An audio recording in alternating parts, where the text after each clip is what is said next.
నువ్వు స్టేటస్లో పెట్టావు కదా, నోట్ కూడా నువ్వు స్టేటస్లో పెట్టావు కదా, ఏం రాసింది? తను సాంగ్ ఉంది నువ్వు ఉంటే చాలు కదా అని చెప్పి ఆ సాంగ్ ఇంకా చాలా ఫన్నీగా రాసింది. లైక్ ఆ నోట్స్ రాసేటప్పుడు మాకు ఎఫ్ఎం క్లాస్ జరుగుతుండే. సో ఆ నోట్స్ రాస్తూ సార్ చెప్పింది అక్కడ రాసి సినిమా డైలాగ్స్ రాసి గుండె జారి గల్లంత అయింది అని చెప్పి అందులో అనుకోకుండా ఏముందంటే చివరి మాట అని.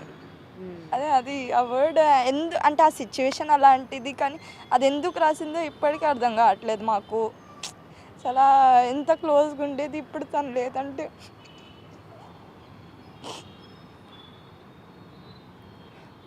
నువ్వు అదే కదా స్టేటస్లో పెట్టుకున్నావు, ఎందుకు రాసింది ఏంటి అసలు, ఎలాంటి ఏమో ఆలోచించుకొని రాసింది, ఎందుకు అలాంటి వర్డ్ రాసింది అని చెప్పి పెట్టావు కదా నువ్వు.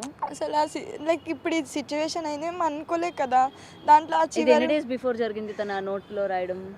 వాళ్ళ అన్న పెళ్ళికి వెళ్ళే ముందు ముందే? ఒక రోజు ముందు లాస్ట్ ఇంకా తను ఆ రోజు వచ్చింది. అయితే ఆ రోజు వచ్చినప్పుడు రాసింది అనమాట.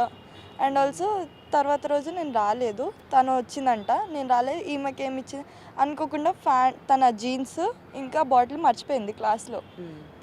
తిన కాడ ఇండిపోయింది. అయితే ఏమన్నది అనమాట, నేను ఇవ్వను ఇంక ఉంచుకుంటానంటే ఉంచేసుకో ఇంకా నాకు ఇవ్వకు అని చెప్పి తన మెమరీస్ అన్నీ మా దగ్గర వదిలేసి వెళ్ళిపోయింది తను. ఇప్పుడు మా క్లాస్లో కూడా ఇంకా ఆ బెంచ్ని చూస్తే తనే గుర్తొస్తుంది. ఎక్కడ చూసినా తన వాయిస్ వినిపిస్తుంది. సో ఈచ్ అండ్ ఎవ్రీథింగ్ మీరు అన్నీ అట్లా షేర్ చేసుకొని మంచిగా ఉండేవాళ్ళు, అనంతగిరి హిల్స్ వెళ్ళాలనుకున్న వాళ్ళు. నిజం చెప్పాలంటే తను సోషల్ మీడియా కూడా వాడదు. యా, నేను చెక్ చేశాను అదే.